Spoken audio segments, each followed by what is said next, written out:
오늘 하나님의 말씀은 구약성경 이사야서입니다. 이사야서 61장 1절부터 6절까지 말씀 보겠습니다. 구약성경 1042쪽입니다.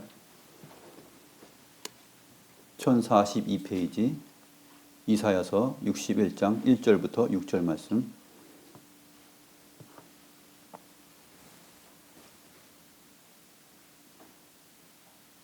제가 하나님의 말씀을 받들어 읽겠습니다. 주 여호와의 영이 내게 내리셨으니 이는 여호와께서 내게 기름을 부으사 가난한 자에게 아름다운 소식을 전하게 하려 하심이라.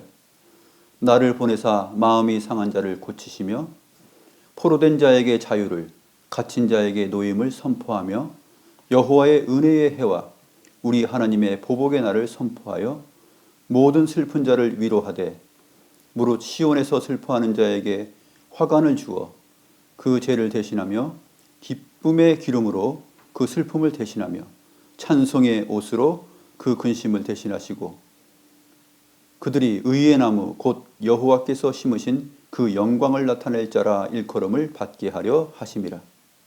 그들은 오래 황폐하였던 곳을 다시 쌓을 것이며 옛부터 무너진 곳을 다시 일으킬 것이며 황폐한 성읍 곧 대대로 무너져 있던 것들을 중수할 것이며 외인은 서서 너희 양떼를 칠 것이요 이방 사람은 너희 농부와 포도원 지기가 될 것이나 오직 너희는 여호와의 제사장이라 일컬음을 받을 것이라. 사람들이 너희를 우리 하나님의 봉사자라 할 것이며 너희가 이방 나라들의 재물을 먹으며 그들의 영광을 얻어 자랑할 것이니라.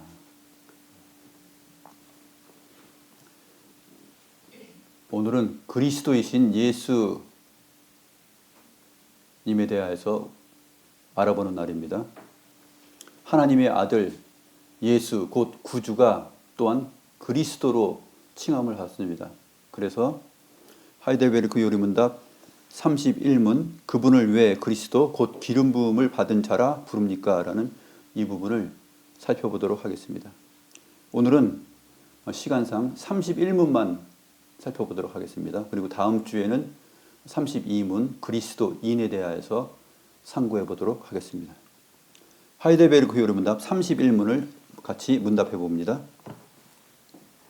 31문 그분을 왜 그리스도 곧 기름 부음을 받은 자라 부릅니까?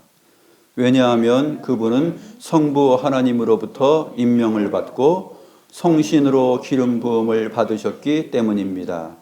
그분은 우리의 큰 선지자와 선생으로서 우리의 구원을 위한 하나님의 감추인 경영과 뜻을 온전히 계시하시고 우리의 유일한 대제사장으로서 그의 몸을 단번에 제물로 드려 우리를 구속하셨고 성부 앞에서 우리를 위해 항상 간구하시며 또한 우리의 영원한 왕으로서 그의 말씀과 성신으로 우리를 다스리시고 우리를 위해 획득하신 구원을 누리도록 우리를 보호하고 보존하십니다.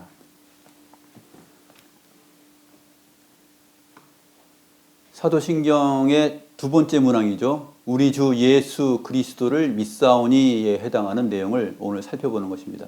그 중에서 지난 시간에는 하나님의 아들 예수 곧 구주에 대해서 살펴봤고 그 다음에 오늘은 그리스도에 대해서 살펴보는 시간입니다. 성경을 보면은 예수 그리스도 또는 그리스도 예수 이렇게 서로 바꿔가면서 기록되어 있습니다. 어떤 부분에서는 예수 그리스도, 어떤 부분에서는 그리스도 예수 이렇게 내용을 말하고 있죠. 그러니까 예수는 그리스도요, 그리스도는 예수라 하는 뜻이 되겠죠. 그리고 곧 이 두 이름은 하나님의 아들을 일컫는 이름입니다. 근데 이 이름을 아는 것이 왜 중요하냐? 이름을 안다라는 것은 그 사람 됨을 아는 것입니다. 하나님의 이름을 하나님께서 소개시켜 주셨잖아요. 그리고 우리의 구원자 되시는 하나님의 아들에 대해서 이름을 예수라 하라, 임마누엘이라 하라, 그리고 그리스도다라고 이렇게 성경 계시를 따라서 우리에게 기록해 주시고 알려주셨습니다. 알려주셨을 때는 그 이름의 뜻이 있는 것이죠. 여러분들도 다 이름의 뜻이 있지 않습니까? 저는 이제 종철인데 쇠북종자예요. 쇠북종자에 맑을 철자입니다. 그 종소리 쇠북으로 북을 만들어서 둥둥 치면은 맑은 소리가 난다는 것이죠. 좋게 해석이 됩니다. 이름이 약간 촌스럽지만 제 이름이 또 의미상으로 보면은 한자의 의미로 보게 되면 좀 맑은 북소리, 쇠북소리 이렇게 생각할 수 있겠죠. 여러분들의 이름은 어떻습니까? 의미들이 다 있죠. 다 있으실 것입니다. 그런 것처럼 우리 하나님께서 이름을 밝히시고 소개하셨을 때는 거기에 담긴 뜻이 있고 그 존재가 그렇다는 것을 말해주고 있는 것이죠. 오늘 이사야서 61장을 보게 되면 그리스도에 대한 설명이 나옵니다. 1절 한번 보시죠. 주 여호와의 영이 내게 내리셨으니 이는 여호와께서 내게 기름을 부으사 이렇게 되어 있습니다.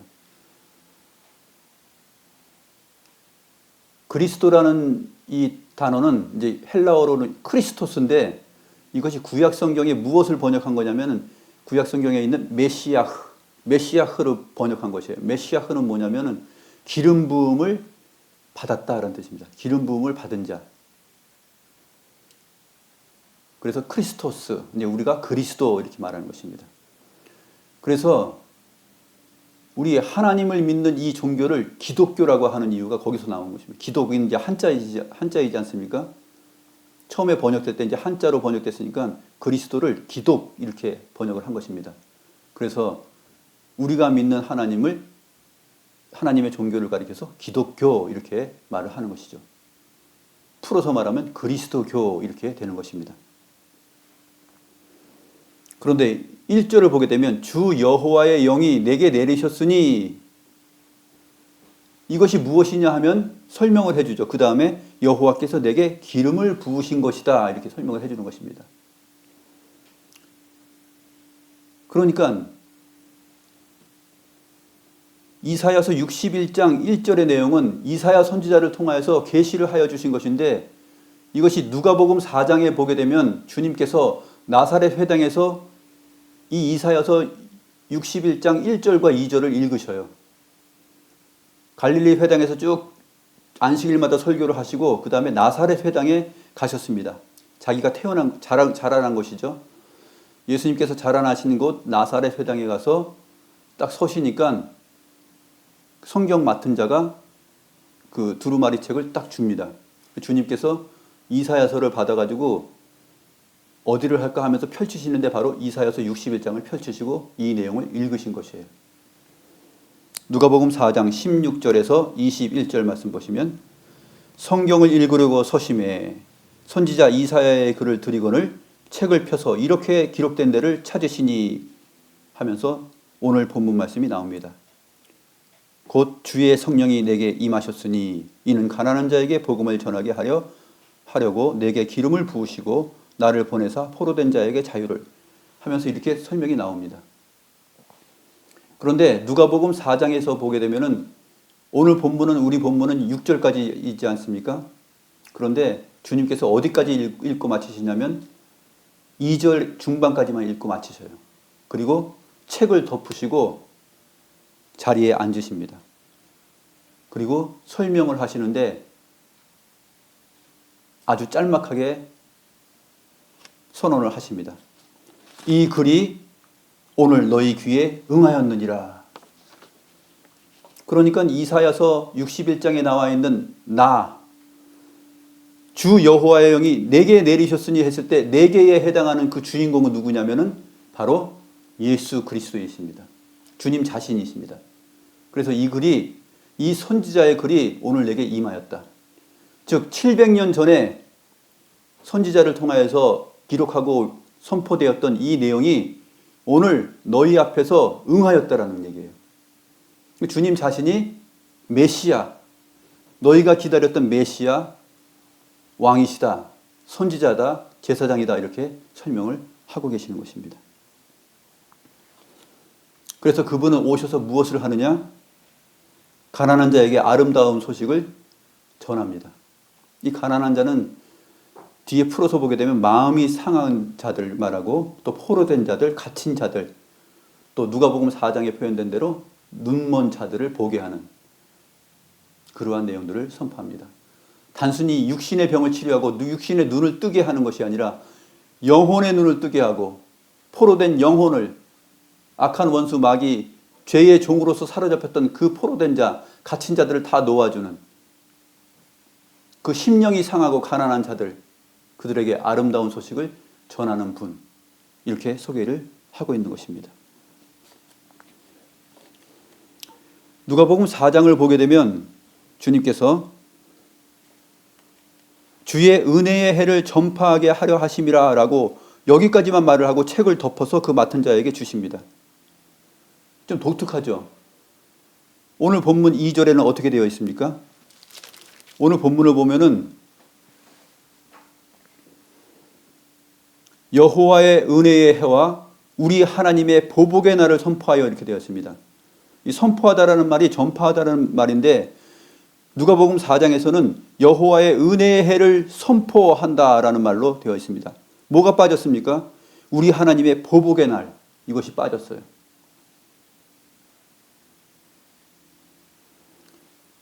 이것을 통해서 우리가 무엇을 알 수 있냐면 이사야 선지자를 통한 예수 그리스도에 대한 그 계시는 주님께서는 우리의 구원을 은혜롭게 주실 분일 뿐만 아니라 세상 권세, 마귀 사탄과 이 세상에 대하여서는 보복하시는 하나님이시다, 이것을 함께 선포한 것이에요. 그 보복의 날은 사실상 궁극적으로 주 예수 그리스도의 재림의 날 때 이루어지는 것이죠. 그래서 우리 주님께서는 자신의 공생의 사역을 하시면서 나사렛 그 회당에서 앞에 것까지만 얘기하십니다. 은혜의 해까지만 선포합니다. 내가 너희를 위하여서 내 몸을 내어주기 위한 그러한 기름 부음 받은 자로 왔노라 하고 은혜를 선포하시는 것입니다.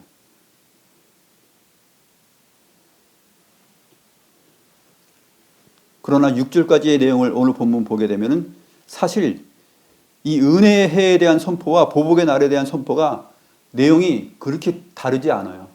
내용을 보시면 다 같은 내용입니다. 그래서 이 두 가지 내용이 3절 이하로부터는 맞물려 있어요. 시온에서 슬퍼하는 자에게 화관을 주어 그 죄를 대신하여 기쁨의 기름으로 그 슬픔을 대신하며 찬송의 옷으로 그 근심을 대신하시고 그들의 의의 나무 곧 여호와께서 심으신 그 영광을 나타낼 자라 일컬음을 받게 하려 하심이라. 이것은 사실상 은혜의 해에 해당하는 주님 앞에서 이루어지는 날과 또 보복의 날에 대한 것과 사실은 맞물려 있고 같은 의미입니다. 그러나 우리 주님께서는 이 부분을 아주 절제하시면서 은혜의 해까지만 말씀하시면서 이것을 선포함이라 라고 마치십니다.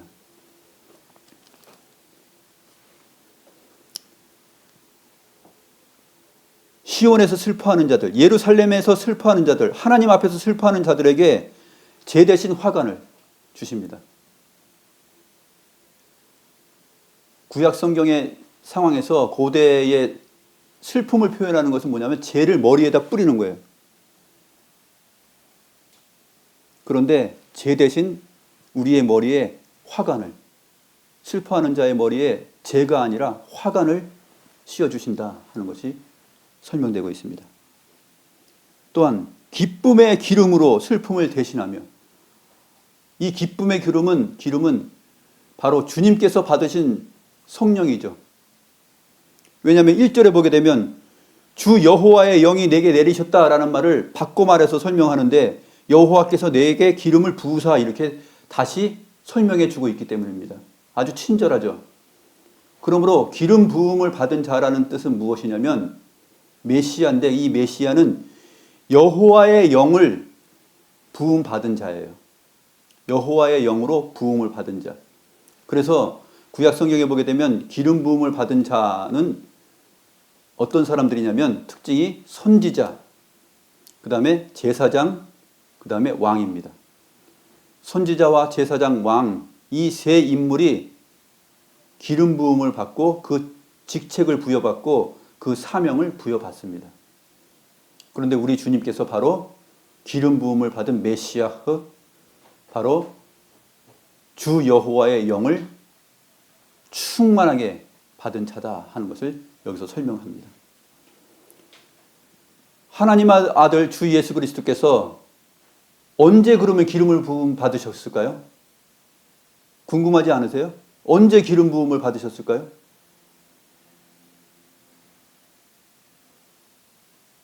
여기서 우리는 다시 삼위일체 하나님의 내용으로 돌아가야 됩니다. 그래서 예수 그리스도에 대한 그 신학적 사유를 많은 사람들이, 자유주의 신학을 하는 사람들이 이렇게 생각하는 것이죠. 아래로부터의 그리스도를 많이 얘기합니다. 이 아래로부터의 그리스도라는 것은 뭐냐면 모범적인 예수, 겸손한 예수, 섬기는 예수, 사랑의 예수, 이것을 말하는데 이것을 강조하는 것이에요.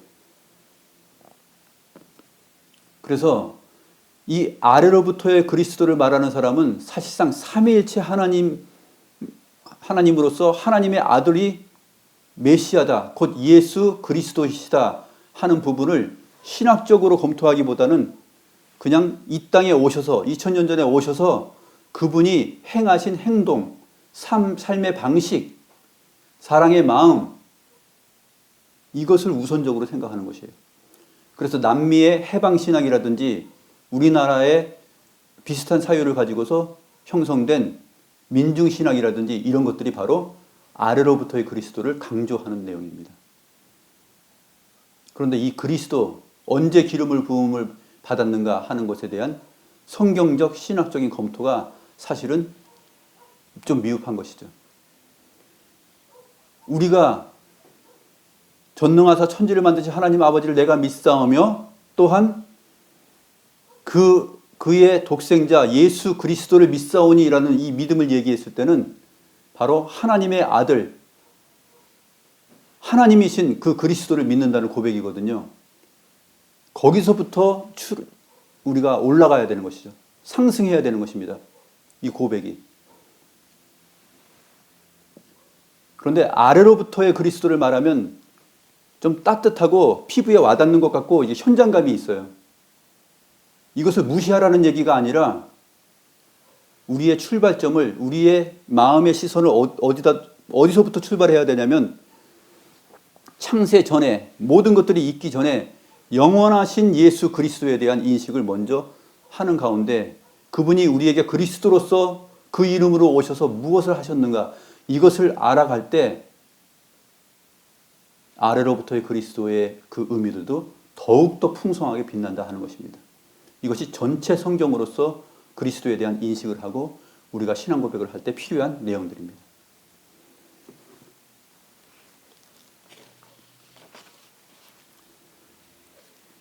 그래서 베드로의 고백, 잘 아는 고백이죠. 마태복음 16장 16절에 보게 되면 주는 그리스도시요 살아계신 하나님의 아들이십니다.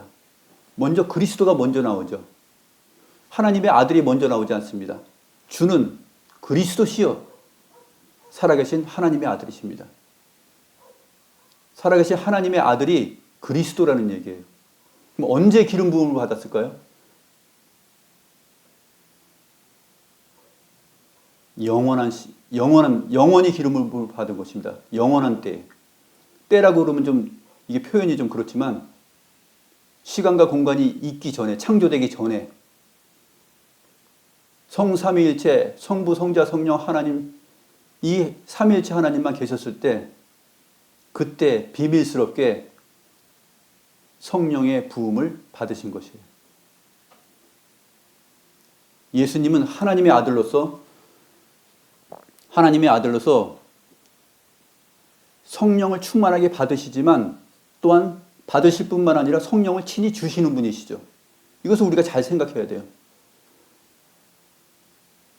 그리스도는 수동적으로 성령을 받으시는 분만 아니라 그 영원하신 하나님이신 성령을 우리에게 나누어 주시는 분이시라니까요.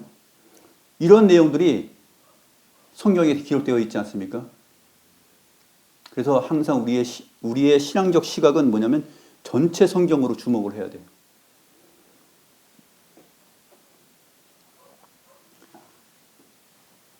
지난주에 말씀드렸던 그 나다나엘, 나다나엘이 빌립을 만나고 빌립을 만났을 때, 야, 우리가 고대하던 바로 그 모세의 율법에 기록되고 선지자들이 말했던 그분을 만났어. 그러니까 나사렛에서 무슨 선한 것이 날 수 있겠어? 하고 대답했죠.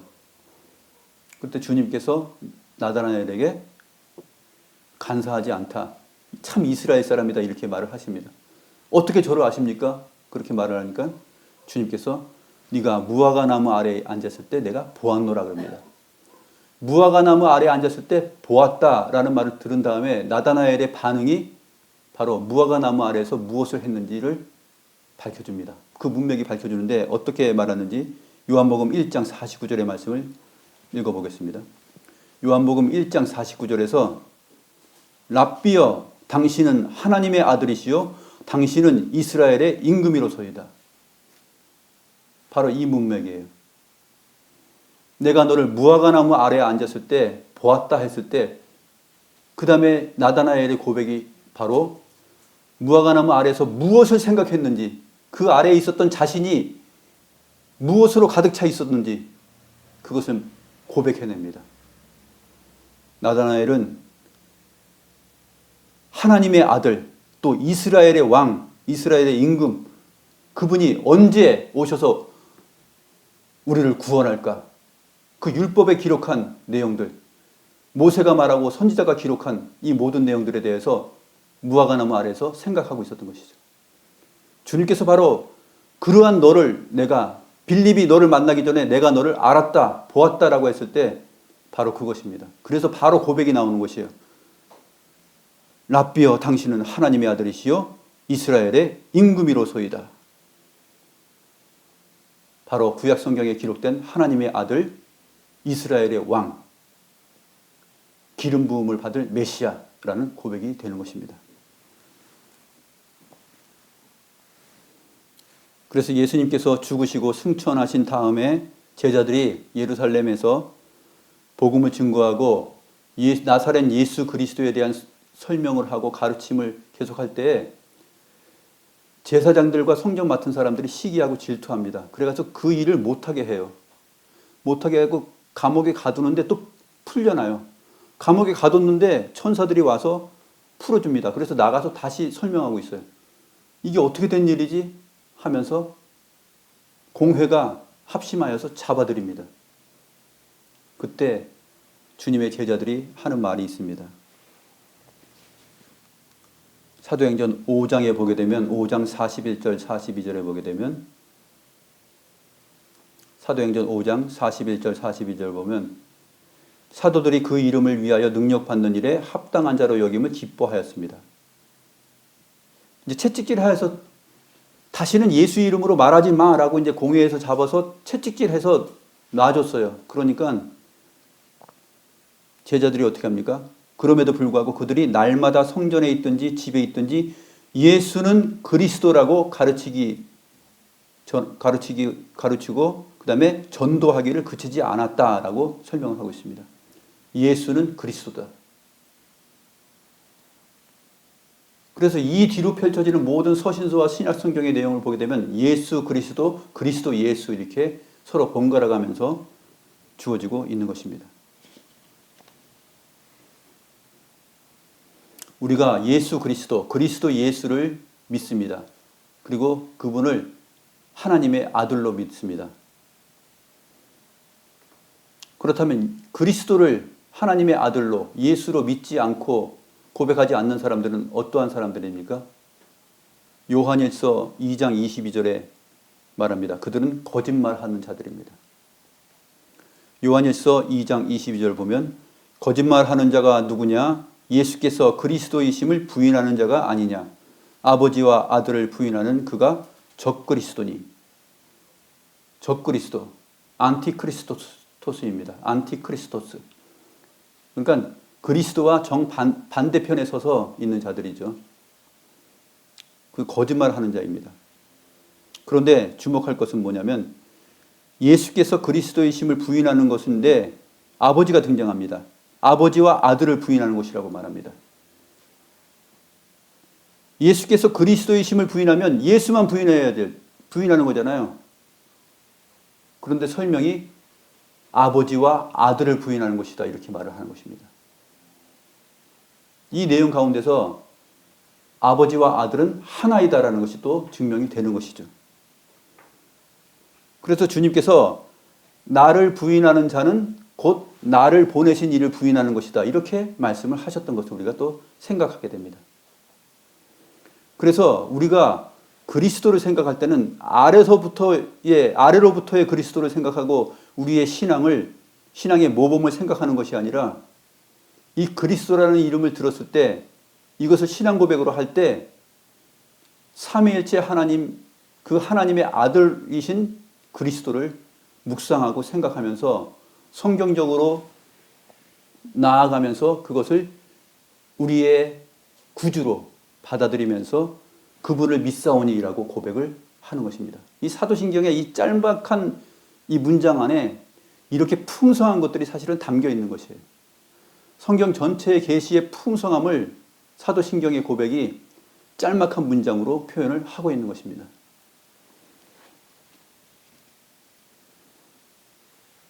그래서 우리 주 예수 그리스도는 하나님의 아들이시며 하나님의 비밀이시며 또 하나님의 본체이시며 하나님의 지혜이시며 이 소유격은 신학적으로 어떤 소유격이라고 그러냐면 신적 소유격이라고 그래요. 신적 소유격.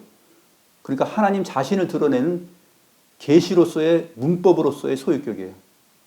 그러니까 하나님의 비밀이다 그러면은 비밀스러운 하나님을 계시하신 분이다 이렇게 설명할 수 있는 것이죠. 하나님의 지혜다 그러면 하나님 안에 처음부터 영원부터 있었던 그 지혜다. 만들어지는 지혜, 발전하는 지혜가 아니라 처음부터 발전되어 있고 충만하고 완벽한 완전하신 그 지혜입니다. 우리의 지혜는 정보에 따라서 지식의 습득에 따라서 발전하잖아요. 우리와 같지 않으신 분이에요. 하나님의 아들 그리스도는 우리와 같지 않아서 영원하신 하나님 품 안에 계셨던 분이 보이지 아니하시는 하나님을 독생하신 분이 나타내신 것이에요. 이러한 내용들을 우리가 잘 숙고를 해야 되는 것이죠. 하나님의 비밀이시면서 하나님의 지혜 자체이시면서 하나님의 본체이시다. 이러한 표현들이 바로 그리스도를 향한 표현들입니다.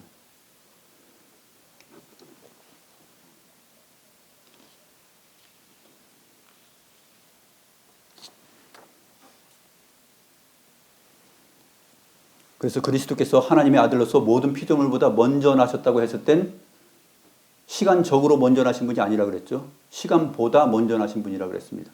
이 시간보다 먼저 나신 분이 어떤 분이십니까? 하나님의 아들이시고 삼위일체 하나님의 영광의 본체 중에 한 분이시라는 얘기죠. 그리스도를 부인하는 자는 아버지와 아들을 부인하는 것이라 그랬는데 아버지라는 단어와 아들이라는 그 단어의 관계성을 한번 생각해 보세요. 우리가 아버지라는 단어를 생각할 때는 자연스럽게 아들을 염두에 두게 되잖아요. 아들이라는 단어와 내용이 없으면 아버지라는 이 단어가 만들어지지 않습니다. 또 아들이라는 단어는 아버지라는 단어와 항상 같이 생각이 됩니다. 그러므로 성부, 성자, 즉 주님께서 아버지라 그러고 또 아버지께서 아들이라고 했을 때는 그것은 서로 항상 같이 있었기 때문에 아버지는 아들을 반영하고 아들은 아버지를 반영하는 그러한 꼴이 되는 것입니다. 단어적으로도 그렇죠. 전제된 것입니다. 어떻게 아들 없이 아버지라는 단어가 생길 수 있죠? 아들 없이 아버지라는 단어는 만들어질 수가 없는 것이에요. 또 아버지 없이 아들이라는 단어는 우리가 상상조차 할 수 없습니다. 아버지라는 단어는 아들이라는 단어를 전제할 때 아버지라는 단어가 있는 것이죠.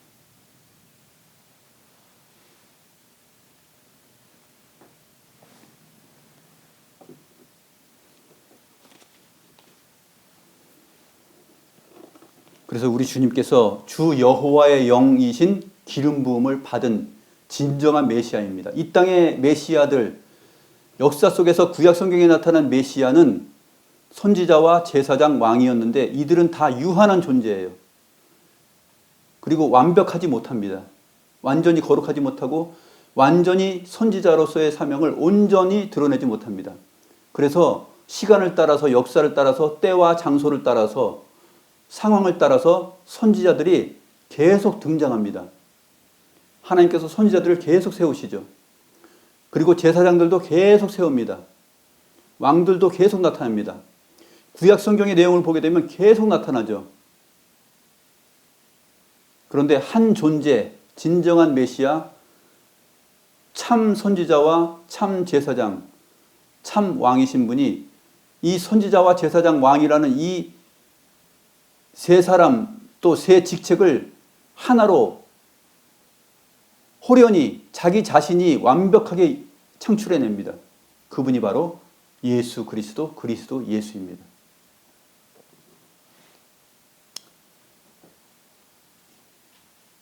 히브리서의 내용을 보게 되면 제사장마다 매일 그 섬기는 자리에 있지만 이 사람들은 유한하고 이 사람들은 또 죽고 없어지면 또 다른 사람이 대신하고 그렇게 되죠. 그러나 우리의 영원한 제사장은 그렇지 않다라는 말을 하고 있는 것을 보게 됩니다. 그래서 이 기름 부음을 받았다. 주 여호와의 영이 내게 임하였다.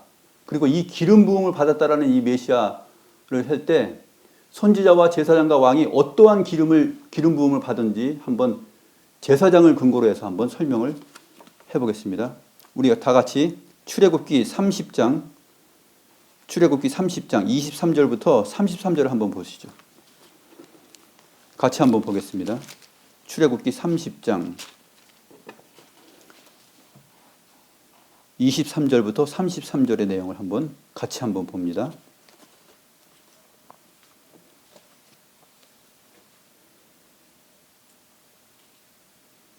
저와 여러분이 같이 한번 읽어보겠습니다. 23절 읽어보겠습니다. 너는 상등 향품을 가지되 액체 모략 500세겔과 그 반수의 향기로운 육개 250세겔과 향기로운 창포 250세겔과 계피 500세겔을 성소의 세겔로 하고 감람기름 한 흰을 가지고 그것으로 거룩한 간유를 만들되 향을 제조하는 법대로 향기름을 만들지니 그것이 거룩한 관유가 될지니라. 우선 여기까지만 한번 보겠습니다. 너는 했을 때 이 너는 모세에게 하는 말입니다. 모세야, 너는 상등 향품을 만들어라. 최상급 그 향품을 만들라는 얘기예요. 최상급 향품.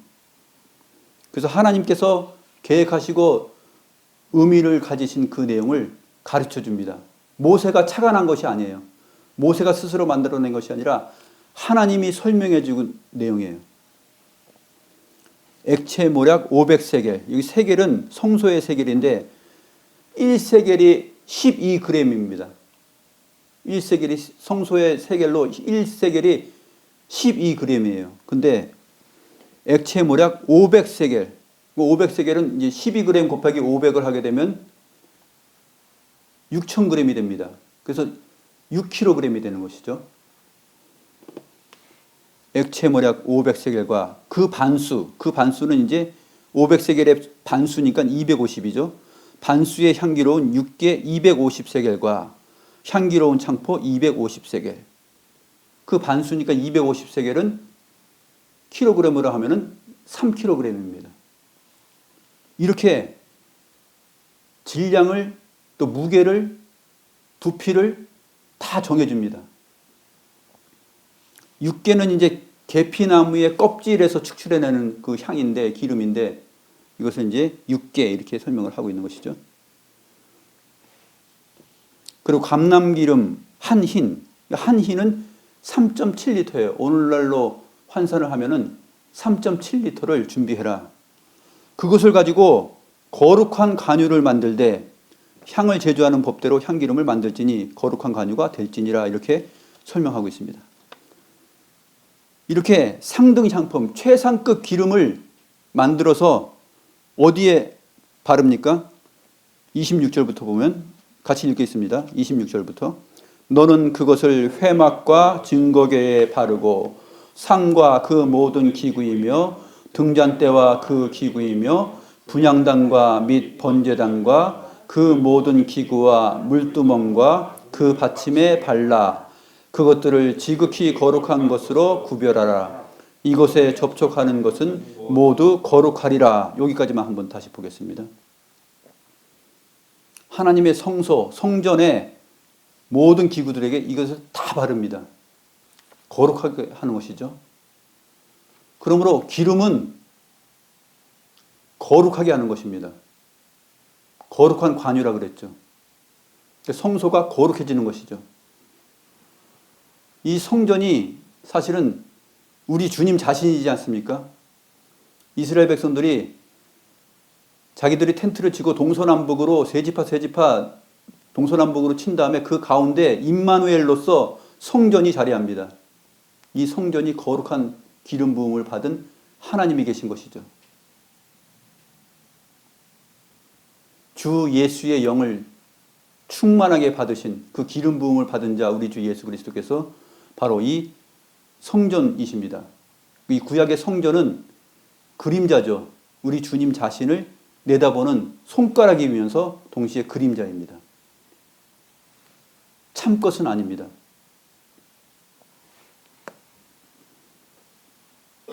이렇게 하신 다음에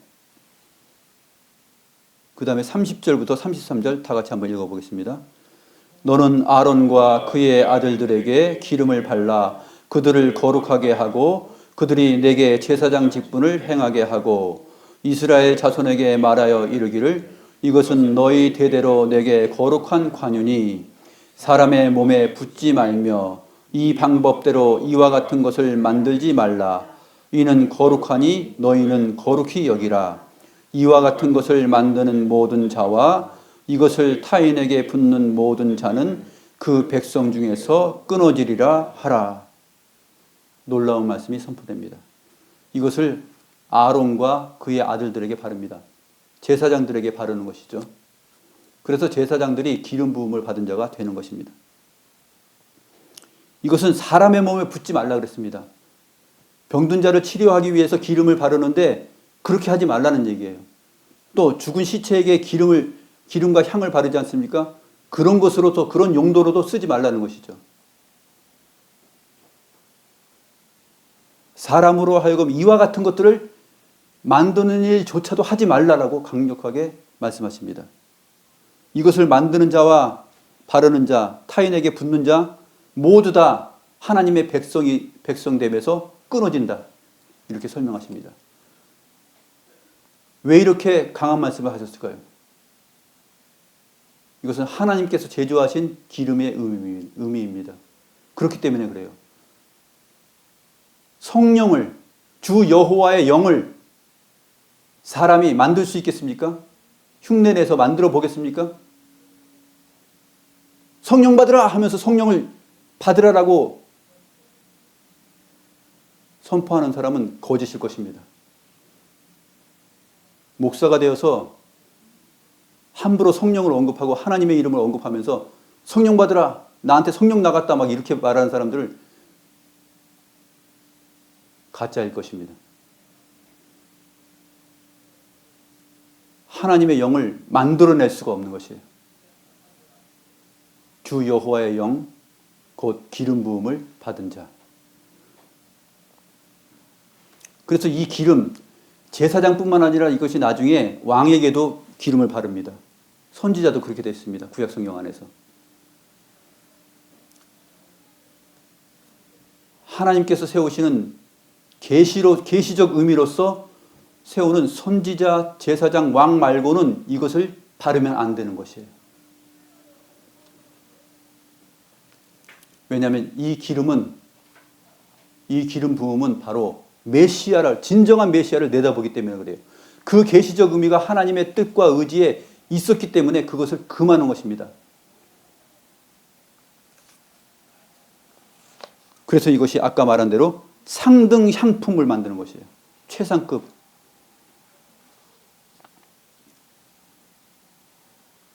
주 여호와의 영을 상징하는 것이기 때문에 이렇게 만들어지고 이렇게 당부의 말을 기록한 것입니다.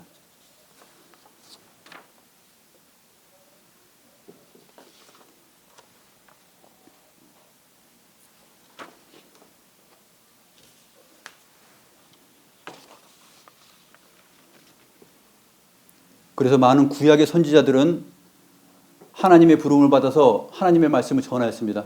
여호와께서 이렇게 말씀하셨다. 여호와께서 이렇게 뜻을 정하셨다 하면서 여호와의 뜻을 선포하죠. 이게 선지자입니다. 그런데 우리 주님이 선지자라고 했을 때는 틀려요. 그 구약의 모든 선지자와 틀립니다. 레벨이 같지 않아요. 왜냐하면 예수 그리스도는 그 선지자를 직접 세우시고 그 선지자 안에서 자기 자신을 계시하신 분이기 때문에 틀립니다. 그래서 우리 주님께서는 오셔서 참 선지자로서 어떻게 표현합니까? 여호와께서 이렇게 말씀하셨느니라 그렇게 하지 않아요. 내가 너희에게 이르노니, 나는 너희에게 이르노니, 진실로 진실로 내가 너희에게 말하노니, 이렇게 말을 합니다. 너무 틀리죠. 자기가 누구라는 얘기입니까? 여호와 하나님이시라는 얘기죠. 참 선지자라는 얘기입니다. 그 그림자가 실체로 왔다는 얘기예요.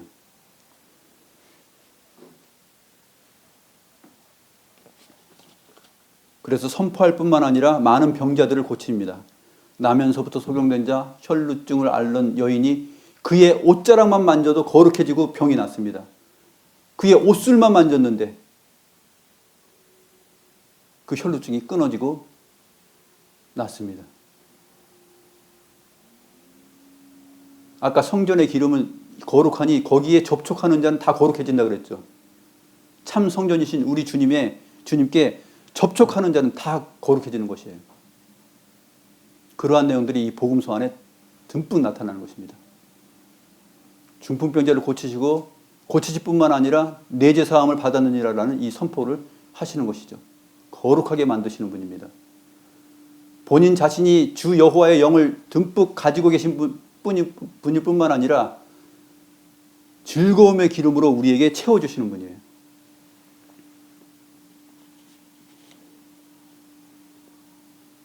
자, 이제 제사장, 영원한 제사장에 대해서 우리가 살펴보겠습니다.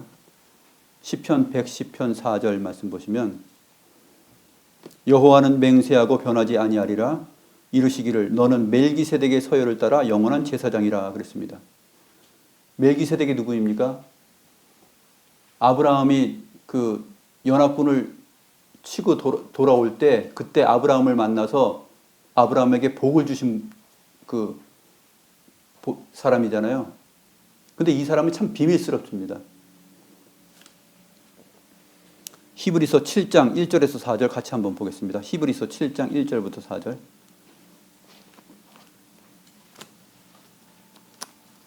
히브리서 7장 1절부터 4절.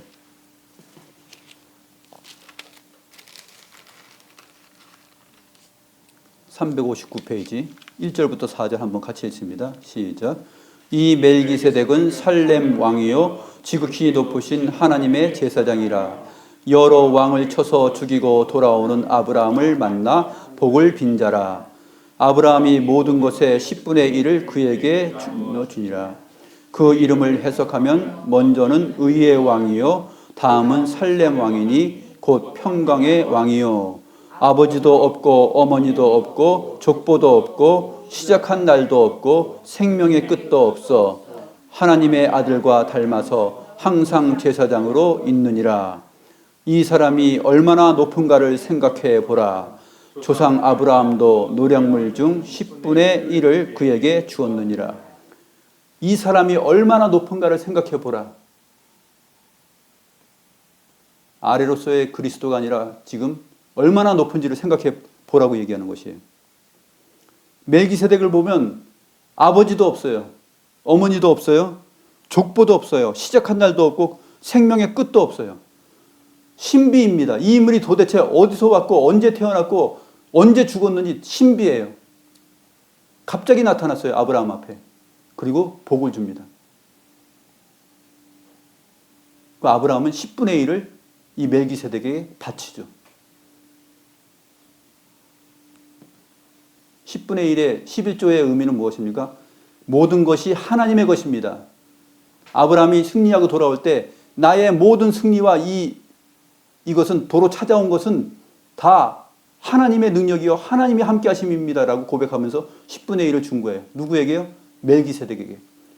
바로 이 아버지도 어머니도 없는, 언제 태어났는지 언제 죽었는지 알 수도 없는 이 비밀스럽고 신비한 존재, 갑자기 성경 가운데 창세기 15장에 갑자기 나타나신 분. 그래서 예수 그리스도를 가리켜서 멜기세덱의 반차, 멜기세덱의 서열을 따라왔다라는 얘기입니다.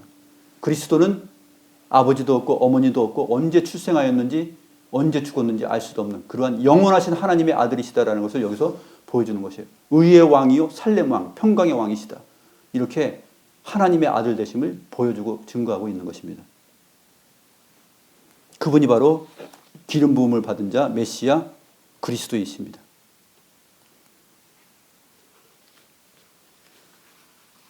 그래서 하나님의 아들은 하늘에서는 어머니 없이 나셨다 그랬어요. 어거스틴의 말입니다. 어거스틴이 어떻게 표현하냐면 하나님의 아들은 영원하신 출생인데 영원히 나신 분인데 그 영원히 나신 분이기 때문에 하늘에서는 어머니 없이 아버지께 나셨고 땅에서는 아버지 없이 어머니에게 나셨다. 이러한 독특한 표현을 했어요. 이해가 되십니까? 그리스도는 바로 하나님의 아들로서 그러한 분이십니다. 이제 왕이신 그리스도에 대해서 보겠습니다. 왕이신 그리스도, 영원한 왕이신 그리스도. 오늘 우리 찬송도 불렀는데 찬송 부른 것은 아니지만 같은 시편에 시편 45편 1절, 2절, 7절, 8절 한번 보겠습니다. 시편 45편.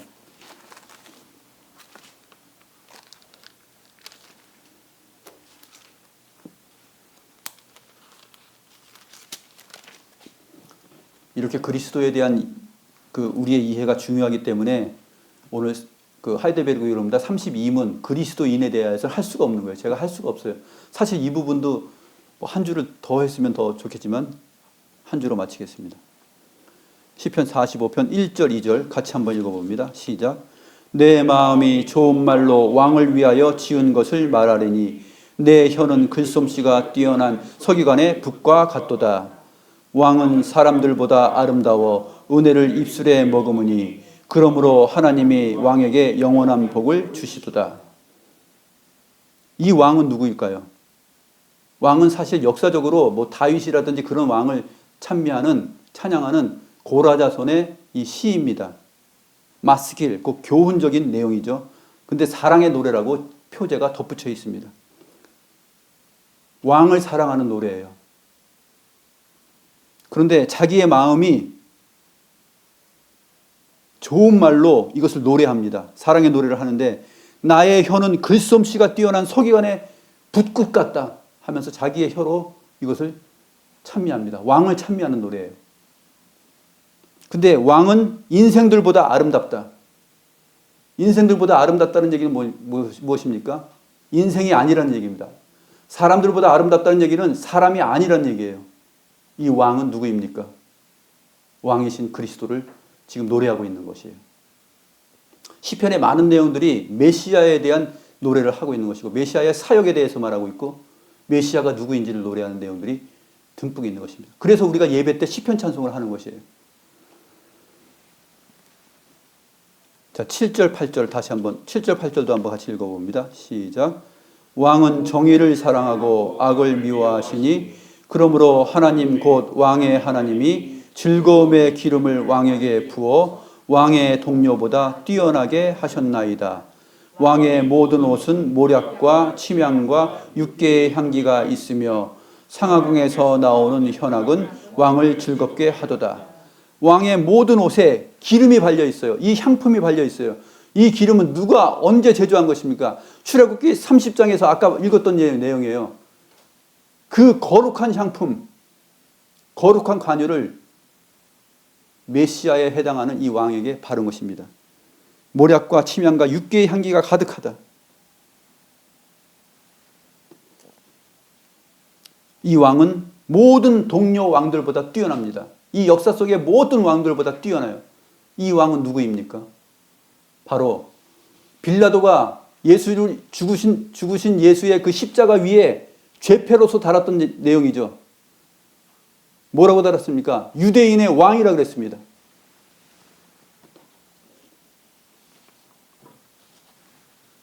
요한복음 19장 19절에 보게 되면 빌라도가 패를 써서 십자가에 붙이니 나사렛 예수 유대인의 왕이라 이렇게 썼습니다. 나사렛 예수 유대인의 왕,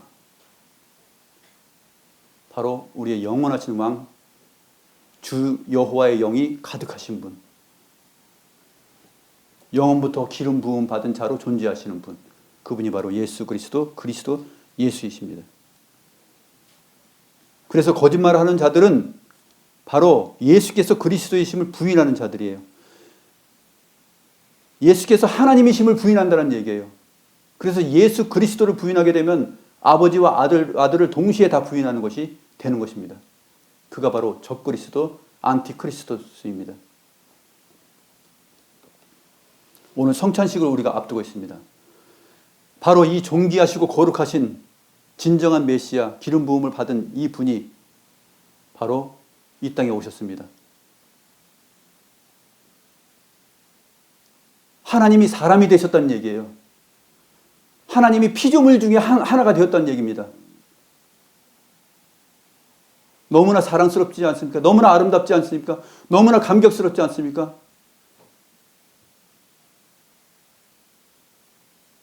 우리가 무엇이기에 그 그리스도가 사람이 되셨습니까? 그 하나님이 사람이 되셨다는 얘기입니다.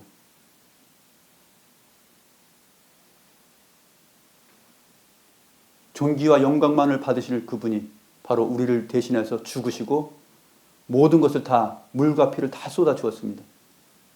우리를 사랑하신 것이죠. 그 값을 주고 그 그리스도라는 그 예수의 값을, 그 값으로 우리를 사신 것입니다. 오늘 성찬식의 의미는 바로 그분이 흘려주신 이 피와 그분의 살을 먹으면서 영혼의 고백을 우리가 하는 것입니다.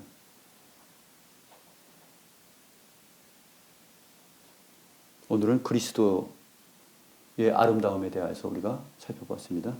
기도하시겠습니다.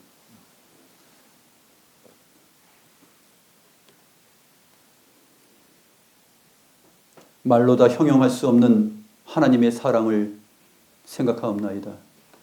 이것이 이론이 아니라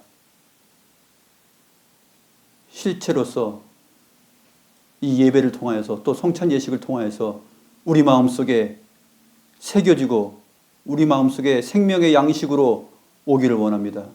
주여, 주의 성령으로 채워주시고 즐거움의 기름으로 저희를 발라주시고 성령 충만한 자들 될 수 있도록 인도하여 주시옵소서. 사랑이 많으신 살아계신 우리 구주 예수 그리스도의 이름으로 기도드리옵나이다. 아멘.